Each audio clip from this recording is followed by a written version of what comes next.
Welcome back to Camp Out West. This week we headed north to spend a few nights away in the mountains of Eryri to celebrate my birthday.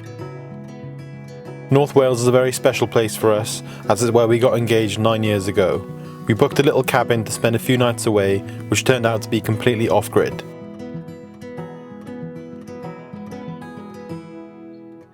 So this is where we're staying. Come on, let's go, Mags. In you go. Good girl, come on then. Good girl. After 2 years living in our tiny caravan, this felt like such a luxury for us. We were so excited to sleep in an actual bed, have an indoor shower, and get to use our own log burner.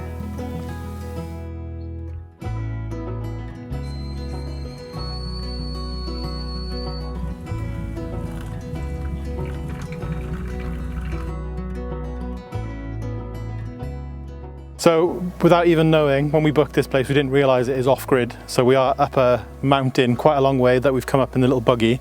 And yeah, I thought I'd just show you what the setup is. So they've got gas here, which is running the shower, which is off this little combi boiler, and the hot water. The literal electric system is this. How do I open it? It's just a small leisure battery. What is it? 80 amp hours, so really small. And they literally tell you when you turn up to just plug in your cabin.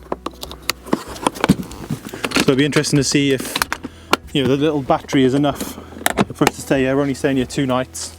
And then in this cabinet at the back,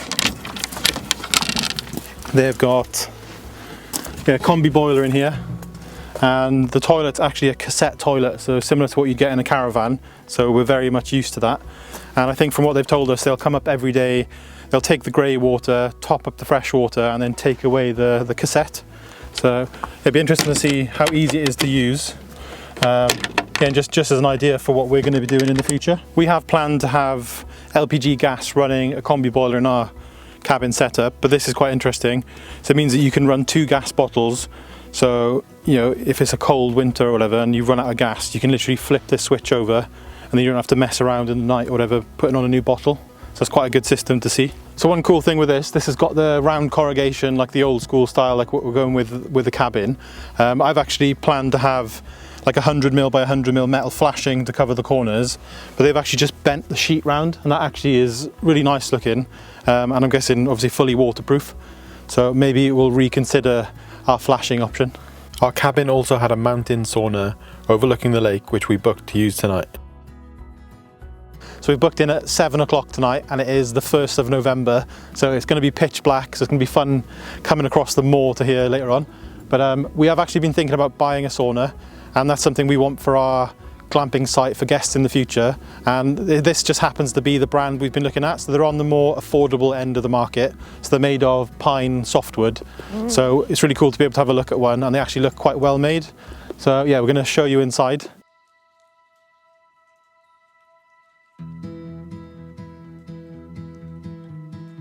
Yeah, look at that view at the back. So I didn't realise that it actually has that glass on the back. What was the perspex? So yeah, we'll have to really think about where we set it up if we are going to get one of these. Because obviously, Have a nice view. So you got a nice view. Okay, so we've just unpacked all of our bags and we're gonna head off on a hike.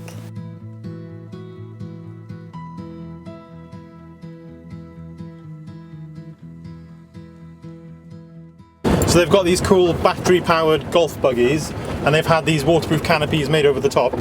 And you drive probably, I don't know, 10-15 minutes up from the car park, up the mountain.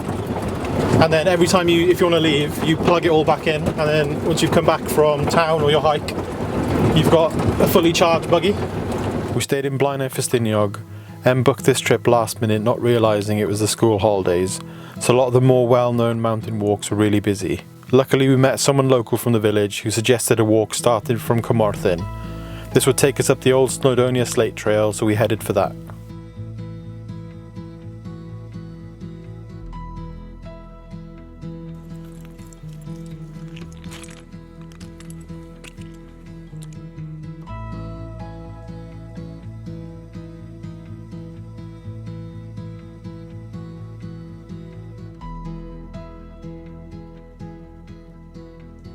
So we're just walking up this road, but look at the view around me.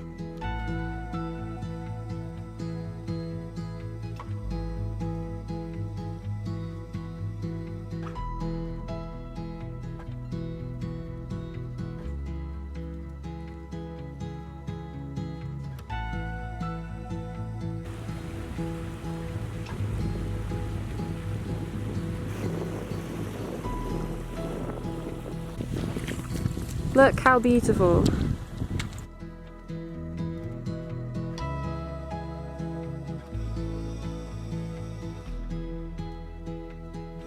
So we're at an old slate mine, and they've even made the fences out of slate, which is crazy. So cool. So we're going to go, hopefully, up to the top of this mountain. The weather seems to be staying good.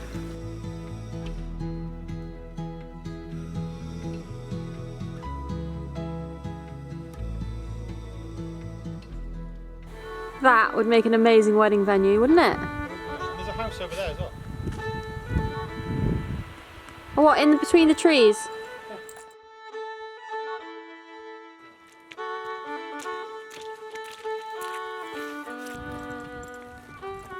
A patina. So nice. Kissing gate, kissing gate. Thanks. That is a nice patina. How do you rate the patina out of 10? 9.5.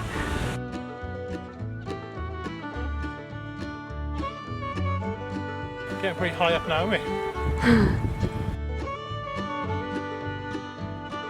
Come on then, Max. Whoa. She's ready.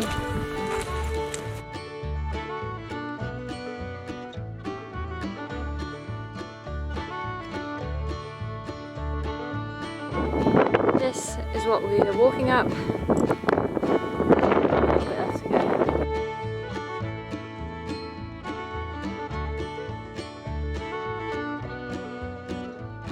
Once we got to the top, we stopped to eat our packed lunch. It was so nice to take some time away from our land and building the tiny house. We're not very good at taking time off, so it was really nice to book in this last-minute break and have the weather to enjoy a nice dog walk in one of our favourite places.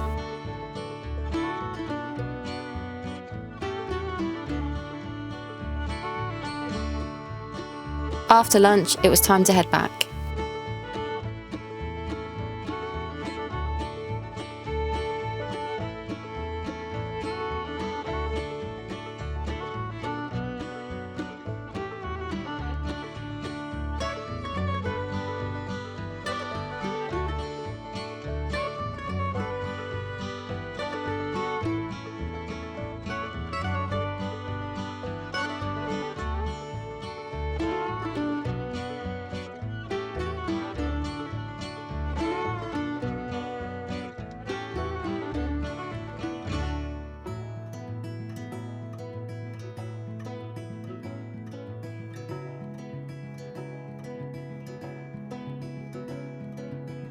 We hope you enjoyed joining us on our walk. So before we jump ahead and meet you back on the land for some more cabin progress for the rest of this video, we just want to do a quick thank you to the sponsor of today's video, Bottle.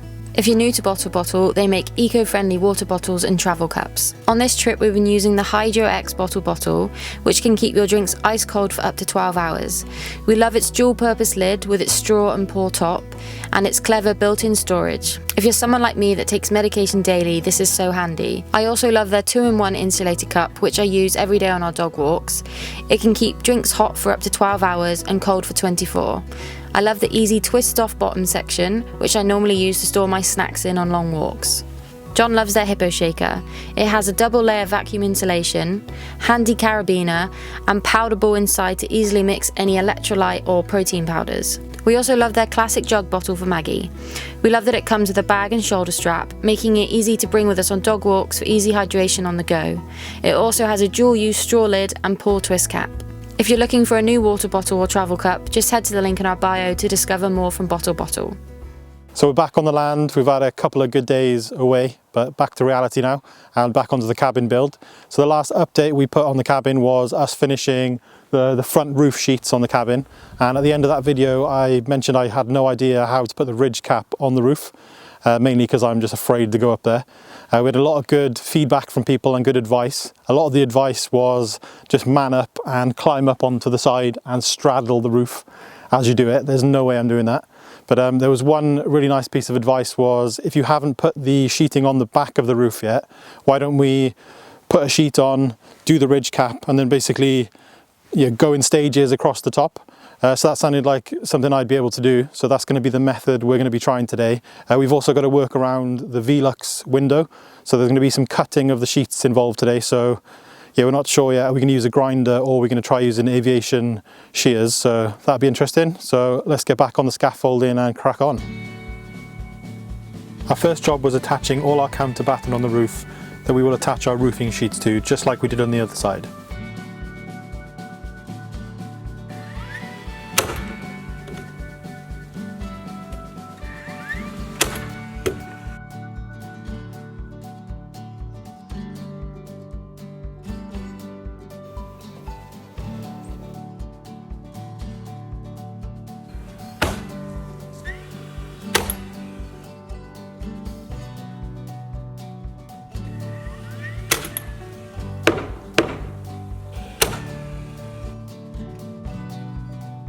Once the batten was attached, it was time to glue the foam fillers ready for where the ridge is going to sit. This will stop anything trying to nest underneath. Gluing it now meant one less thing to stress about when we were putting the ridge up on the roof.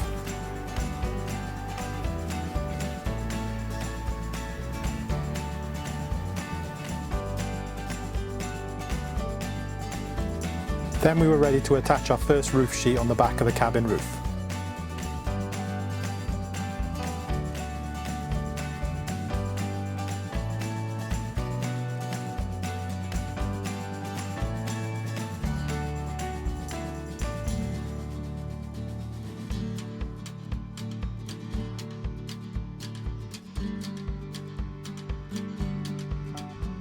Then we added the first piece of our ridge cap.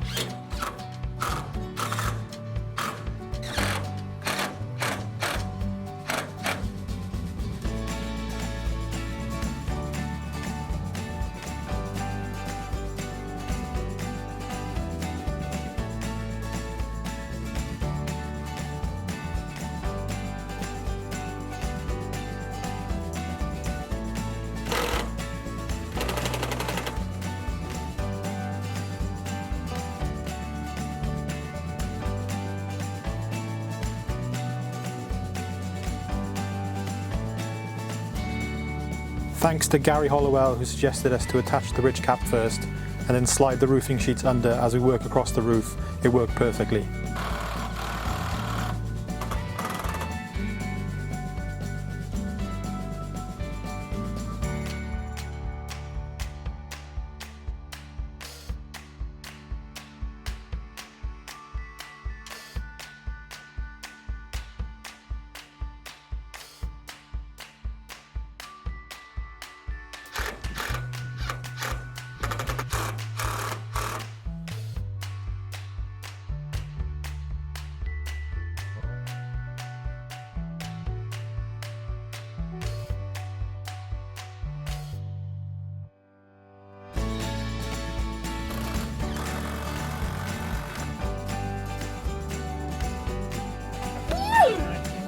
Where is he?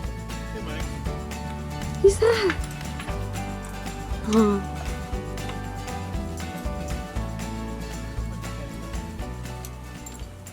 We're at the point now where we need to actually cut a sheet, which is kind of the bit we've been dreading. But we looked at a few different techniques, grinders, using the blade in a circular saw back to front, and then quite an expensive option was a nibbler. Because we're not cutting that many and the building's not that big, we've decided to go with the best cheap option. So we've bought some aviation shears or aviation snips. There you go. So we've got 3 different pairs. They've got like a different angle for the cut. So luckily our first piece is only a 40 centimeter piece, so not too big and too heavy. So we'll just figure out which one of these is the best.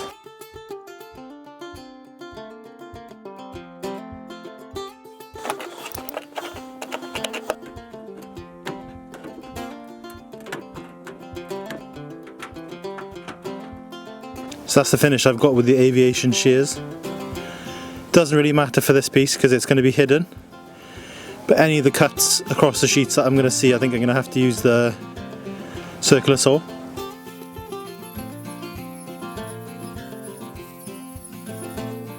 For the longer cuts up the sheet, I used the grinder to roughly cut the line.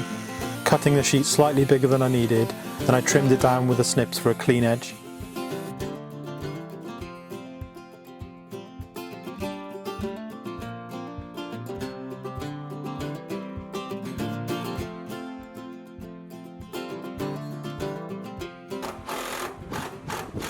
So this is the Velux window finally all sealed in with the roofing sheets. This is the bit that took the longest.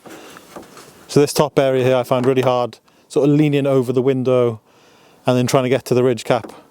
But I'm really happy with the finish.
So that is the roof done. I've got 4 fixings which I literally cannot reach. They are just past my fingertips, so I'm going to leave them for another day. I did try and get one of those ladder attachments, like the hook to go over the roof. I hooked it up, put some of my weight on it, and yeah, did not feel good about it, so definitely not using that. So if anyone wants one, let me know, you can buy it off me. But we've got plans in the future. We want to get another section for this platform, because ideally we should have a safety rail a metre above the platform. So once we get that, I'll be able to just put those 4 fixings in. But I'm quite happy the roof is done. It's really solid. I don't think we need those fixings, but really surprised we've managed to do it. We actually measured the height from the ridge to the top of our concrete slab, and this cabin is 4 metres at the top. So a bit of a beast. Can't believe how long that took. So we started on the roof on Sunday afternoon. It's now Friday lunchtime. So yeah, taken us quite a bit of time. I'm sure in the video it doesn't look like that long, but I would say this is probably the hardest job I've done. Not even just on the land, I think fully the hardest thing I've ever done. So glad that it's over. In our next video, we're going to be putting on our fascias on the ends. We've got barge trims to go on here, and then we'll be cladding the whole of the building. So really excited to see it all wrapped up and look kind of more like a finished cabin. But thank you very much for watching the video. I hope you enjoyed us taking you on our little trip to North Wales. It's a bit different for us to show that kind of thing, but I think we love showing off Wales, and hopefully in the future, if we do have guests on the land, you know, we want to sort of show all the best parts of Wales. So hopefully you enjoyed that, but we'll see you next time.